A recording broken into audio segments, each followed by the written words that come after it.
Hello friends, today I bring you the beautiful and delicate Hilsa, the queen of Bengali fishes. Welcome to my Kaloshona channel.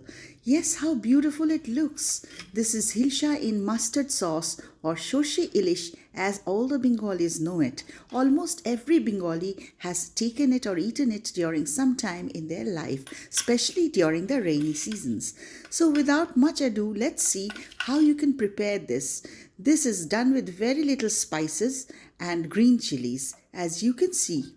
So we take a wok which is broad mouthed, because otherwise, as the fishes are very soft, they might get spoiled or their shapes might get spoiled. Put mustard oil. Yes, the fish tastes best in mustard oil, and that is why put a little amount of it. Do not put too much oil, as the fish will release oil when heated or fried. It is a very oily fish, I alert you. So place the fish pieces side by side just like I am doing, and do care to turn them over after a little bit of time so that both sides are coated with hot oil. There, the fishes look beautiful and I feel like eating them just now. I'm turning them with my hands. Please don't try to do it. Do it with your spatula, or khundi as we call it. So we are turning the fishes so that both sides are coated with hot oil. Now let them simmer a bit in this hot oil. Hear the beautiful spluttering, and I am adding salt and turmeric both just when the fishes have started sputtering. There you can hear the beautiful sound of the fishes frying. This is specially prepared during the rainy seasons and on any festive or special occasions. This fish is usually taken during the Saraswati Puja and also during the rainy season. There, turn over the fishes. As it is a delicate fish, it will get done very quickly. One side is already done. This is how we prepare the masala or the spices. I am using green chilies. They are fresh, as you can see, and I am using 1 tsf of cumin and white and black mustard combined together 1 tsf. That is, equal amounts of cumin and mustard are to be given.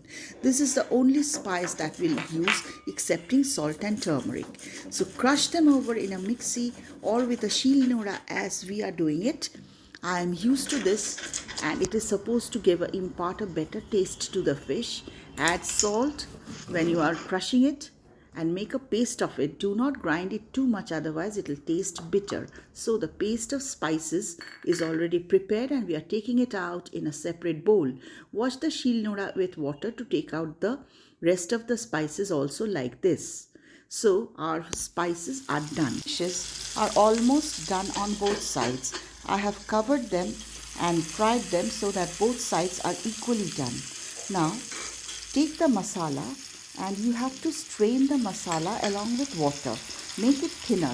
The paste is thick, so we are adding water to make it a little bit thin and also to take out all the crumbs from the masala so that the paste is very smooth. There, you strain it like this. This is the liquid portion that has come out. So the strained liquid has been added to the fried fishes. This is also the washed water from the shilnora or the paste grinder as we have called it. Let them boil in this mustard sauce for a few minutes, that is maximum 4 to 5 minutes. I am adding fresh green chilies slit in the middle to this. Yes, it imparts a beautiful taste. Mustard oil and green chilies are associated closely with Hilsa. I'm turning them over again in this sauce and allowing them to boil in the sauce so that the fishes are done and almost soft. You can see I'm checking the consistency of the fish with my spatula to see whether they are done. Yes, they are done. Now you take them out in a separate server bowl and serve it with a green chili on top to make it look more beautiful than ever. There, the queen of fishes of Bengali cuisine, ilish, goes to be eaten by you. If you like my recipes like this, please do subscribe and encourage me. Thank you.